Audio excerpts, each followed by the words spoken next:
Welcome and thanks for joining us for another addition to our Word document tutorial. Today we'll be learning how to add additional information as well as how to cut and paste.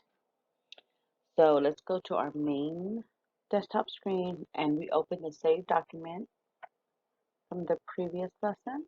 Double click and it'll open right up.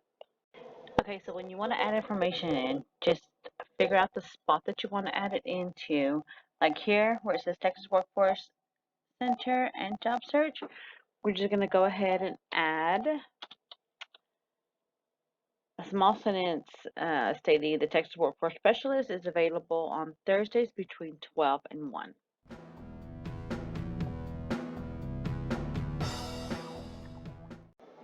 Okay, now we're going to cut and paste. So first of all, we want to figure out what we were going to cut out, where we're going to place it. So we're going to cut this last sentence out regarding the calendars, and we're going to place it behind the monthly activities free to the community. So first you want to get your mouse, right click holding the button down, highlighting the entire area, go up to the screen where it says cut. It'll be on the left hand side, very top, hit cut, click in behind the period, and then hit paste. And there you have it. We just moved the sentence. Okay, so again, we right click holding down, highlight the entire area, hit cut, right clicking, and then getting our location, clicking in, and then hitting paste by right clicking your mouse as well.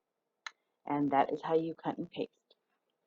After we've cut and paste, we're going to go ahead and save our document for the next lesson. You can just hit the save button located at the far left hand, and it'll save it in the same spot on your desktop. And then I will see you again next week. Thank you. And we also mentioned here that various monthly activities were free to the community. So we're going to let everyone know that calendars are available on our Facebook, Fox Springs Library site, or in the facility at the front desk. Okay, so let's type that in.